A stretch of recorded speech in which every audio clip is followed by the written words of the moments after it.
Hey, what's up guys? I'm Alex from the Lexus Eastern area, and today I'm going to show you how to link a key inside a Lexus interface vehicle.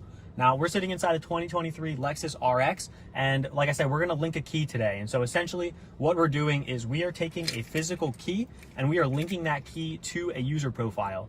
And so these vehicles that come equipped with Lexus interface have the ability to add what we're calling user profiles. And so a user profile is basically your personal profile to your vehicle. So you have the ability to save things within your profile, such as your radio favorites, seat adjustments, climate settings, interior ambient illumination color, all of those really fun things that we can save to our settings. And so when we get in our cars, we obviously want our user profile to sign us in and load up those saved settings. So by pairing a key to our profile, that is then going to ensure anytime this key enters the vehicle, it's going to detect your user profile and automatically sign you in. So what we're going to want to do to link a key is first add our user profile to the vehicle. We can go down to our settings cog here at the bottom and see that I've already done that.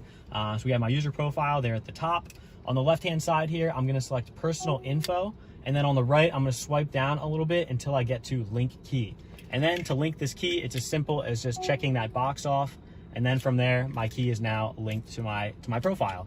And so some important notes here, you can only link one key at a time because the vehicle needs to know which key it's linking to your profile. So if you were to try to link a key with 2 or maybe 3 keys in the vehicle at once, you would get an error message, meaning you would need to only have one key present inside the vehicle at once.